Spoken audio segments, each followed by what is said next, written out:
인류 창세기 마지막 시간입니다. 제가 보았더니 15개월 동안 한 것 같아요. 작년 9월에 시작했는데 9월 18일에 15개월 만에. 오늘 드디어 이제 마지막 우리 장을 맞았습니다. 여러분이 오늘 이 내용을 보시게 되면 50장의 전체가 크게 세 가지의 내용으로 나눠져 있어요. 오늘 봉독한 말씀 하나와 그 앞에 있는 사건, 뒤에 있는 사건이 두 개가 더 소개가 됩니다. 오늘 내용은 여러분이 이해하시죠? 아버지가 죽었어요. 야곱이 죽었습니다. 이제 야곱의 아들들이 큰일 난 거예요. 왜냐하면 옛날에 요셉을 판 일이 있었기 때문에. 그러다 아버지가 있을 때에는 요셉이 자기들을 용서하고 봐줬다고 생각을 했지만 이제 아버지가 죽었기 때문에 더 이상 자기들을 보호할 사람이 없습니다. 그래서 오늘 동생을 찾아와서 실은 거짓말을 하는 거예요. 아버지 핑계를 대고, 야, 아버지가 돌아가시기 전에 야, 요셉 너에게 이런 말을 하라고 그랬다. 뭐라고 그랬어요? 형들의 죄를 이제 용서하라 라고 명했으니 너는 이 말을 들으라고 이야기합니다. 이것은 이제 그래서 실은 요셉이 이 소식을 듣고 어때요? 반응이 뭐였어요? 심하게 울었습니다. 그래서 우리 이 내용을 주목해야 돼요. 왜 요셉이 왜 울었을까? 여러분이 이 내용의 전과 후에 보시면 두 개의 죽음이 나옵니다. 앞에는 야곱의 죽음과 이제 죽음과 이게 나뉘어진 거예요. 그 다음에 장사 지내는 것. 죽은 다음에 그를 장사를 지냅니다. 장사를 지내는데 굉장히 번창해요. 40일 동안 염을 하고 70일 동안 운입니다. 그 다음에 마지막 내용은 요셉의 죽음에 대해서 나와요. 그러니까 여러분 잘 보시게 되면 제일 마지막에 이 야곱의 죽음과 요셉의 죽음이 서로 다르게 묘사된 걸 볼 수가 있어요. 야곱이 죽을 때에는 온 백성의 통곡을 하고 애통했다는 말씀이 나오거든요. 그런데 오늘 요셉의 죽음은 그냥 죽었다, 입관하였더라, 관에 집어넣었더라 끝납니다. 더 이상 아무 내용이 없어요. 여러분 지금 이 내용이 거의 요셉에 대한 이야기예요. 10장 이상이나.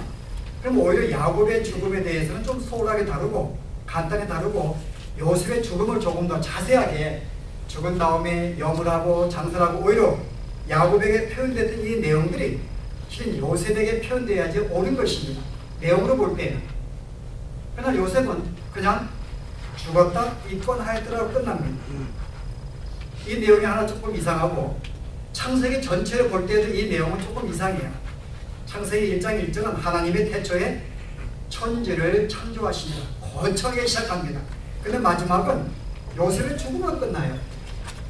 저자가 뭘 의도하기 위해서 요셉이 죽고 입건한 것으로 끝나는 것이 뭔가 창세기 하나님은 우주를 창조했으면 그 다음에 뭔가 완성된 화려한 모습이 나와야 되는데 요셉의 죽음으로 입건하였더라 끝나는 것입니다. 그래서 이 내용도 여러분이 조금 우리가 이렇게 뭔가 이 마무리가 좀 흐지부지한 것 같아요. 뭔가 매끄럽지가 못합니다. 뭔가 좀 빠진 것 같아요. 그래서 오늘 저자가 무슨 의도를 가지고 이 두 죽음 사이에 이 요셉과 어떤 형들의 화해를 집어넣고 또 야곱과 요셉의 죽음을 이렇게 다르게 표현하였을까? 여러분 그런 질문을 가지고 오늘 본문을 봐야 됩니다. 여러분 이 창세기 마지막은 지금까지 창세기가 말해왔던 모든 내용을 결론으로 이야기하는 거예요. 그럼 제가 계속 창세기가 반복적으로 이야기해왔던 것들이 있습니다.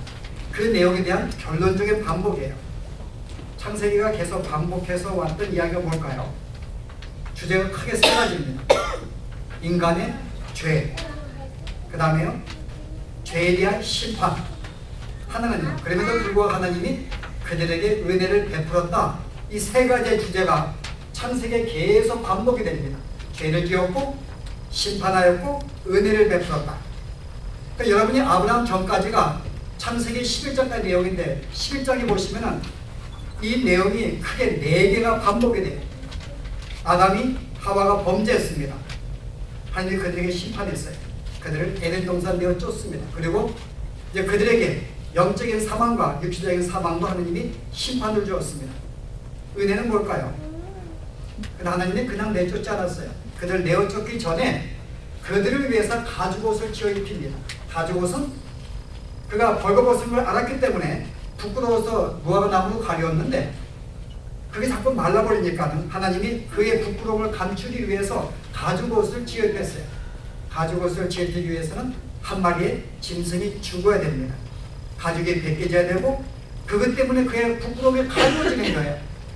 옷이 그리스도에 대한 모욕입니다. 그리스도의 죽음을 통해서 우리의 부끄러움을 감추어주는 것. 하나님이 아담과 하와를 내어 쫓으면서도 그들에게 다시 한번 이 구원의 메시지, 은혜의 메시지를 남겨두신 거예요.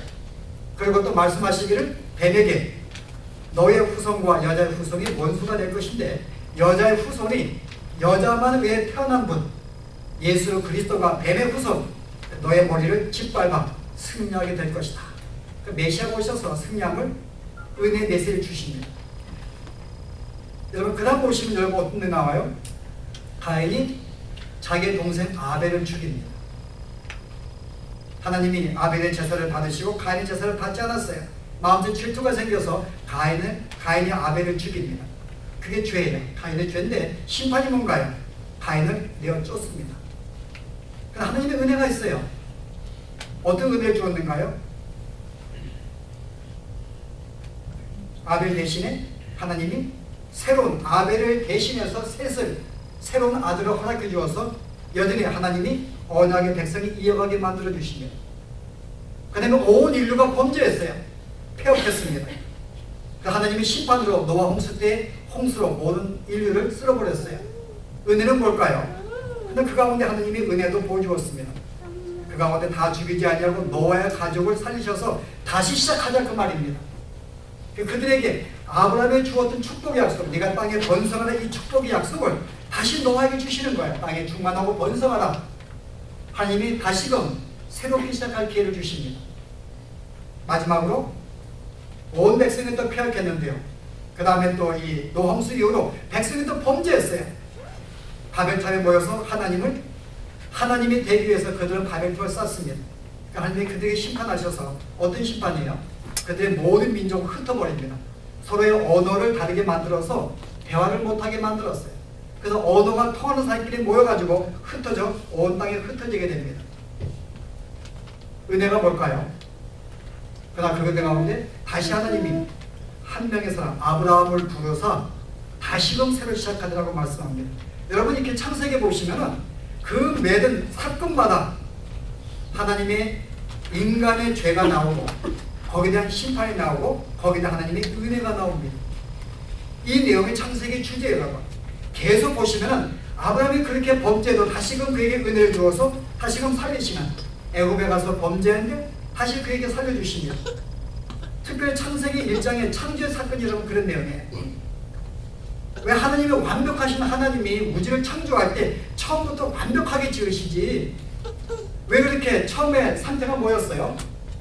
하나님이 처음에 우주를 창조했는데 땅이 혼돈하고 공허하며 어둠이 깊게 있고 하나님이 지구를 창조했는데 지구의 모양이 굉장히 혼돈되었어요. 디스오더, 무질서했어요. 그 다음에 공허했습니다. 엔티 아무것도 치워지지 않았어요. 그 다음에 어둠의 가운데 있었어요. 완벽하신 하나님이 처음부터 완벽한 창조를 만드시지 왜 시작을 이렇게 어두움과 공허와 혼돈 상태를 만들었을까요? 바로 이것은 인간의 죄에 대한 상징입니다.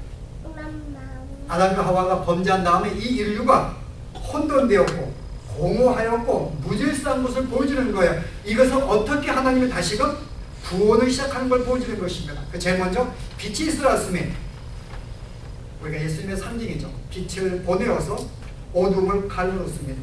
그 결과로 하늘의 궁창과 땅의 궁창을 나눕니다. 다 우리 배웠죠, 그죠? 그 다음에 여러분 바다와 땅을 나눕니다. 믿는 자와 믿지 않는 백성을 나누시면서 점점 질서 있게 만들어 가시고 그리고 땅에다가 모든 생물들을 만들어 놓으시고 충만하게 만드십니다. 구원받은 자의 이후에 풍성한 삶을 허락하고 있는 거예요.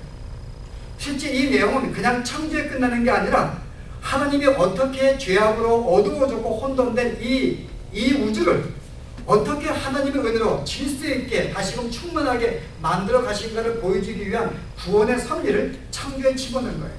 그러니까 창세기의 내용은 실제 인간의 범죄로 말미암아 혼돈되고 공허했지만은 하나님이 개입해서 다시금 어떻게 그들을 새로운 창조를 만들어 가시는가를 보여주는 게 창세기의 목적입니다.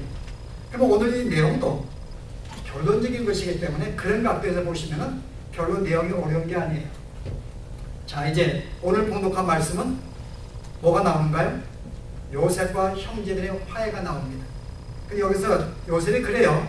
뭐라고 했는가 하면은 형들이 하는 말이 당신들은 나를 헤아려 하였으나 당신들은 나에게 악을 행했습니다. 나를 팔아서 죽이려고 했습니다. 실은 나는 죽은 자와 같았습니다. 난 노예가 되었고 감옥에 갇혔고 죽은 자와 같은 존재였습니다. 그런데 뭐라고 했어요? 하나님이 그것을 선으로 바꾸사. 그러나 그 악을 선으로 바꿨다는 거예요. 그 결과 오늘 만민의 생명을 구원하게 하시려 하셨나니 그 결과로 여러분이 살게 된 것입니다. 여러분, 실은 이 요셉은 뭐로 등장하는 거예요? 그리스도의 모형으로 등장하는 것입니다. 요셉은 형들에게 미움받아 팔려가지고 대적을 당하고 결국은 그런 거의 죽음과 같은 그런 고통을 경험을 겪게 됩니다. 그 결과로 그런 애굽의 총리가 되어서 만인의 주가 돼요. 그리고 자기에게 속한 식구를 살립니다. 바로 예수님께서 이 땅에 오셨지만은 형제들에게 배척을 당했어요. 거절을 당했습니다. 멸시를 당했습니다. 그리고 팔려서 그런 죽음을 당합니다. 그 결과로 만인의 주가 되어서 그에게 속한 식구들을 생명을 주시는 그에게 벌어져요. 오늘 요셉은 그리스도의 모형으로 등장합니다. 그럼 여러분 잘 보세요. 오늘 이 포인트가 여기에 있는 게 아니라 실제 요셉의 죽음과 야곱의 죽음의 사이에 이 스토리가 있다는 것입니다. 예수 그리스도의 십자가의 죽으심의 전에 야곱의 죽음은 전형적인 인간의 죄악된 죽음을 의미하고 있는 거예요. 어떤 죽음일까요, 여러분? 이 죽음은, 야곱의 죽음을 어떻게 표현했는가요? 10절 보실래요? 50절. 그들이 크게 호곡하고 애통하며 요셉이 아들을 위하여 7일 동안 애곡하였더니 그 땅 거민 가나안 백성들이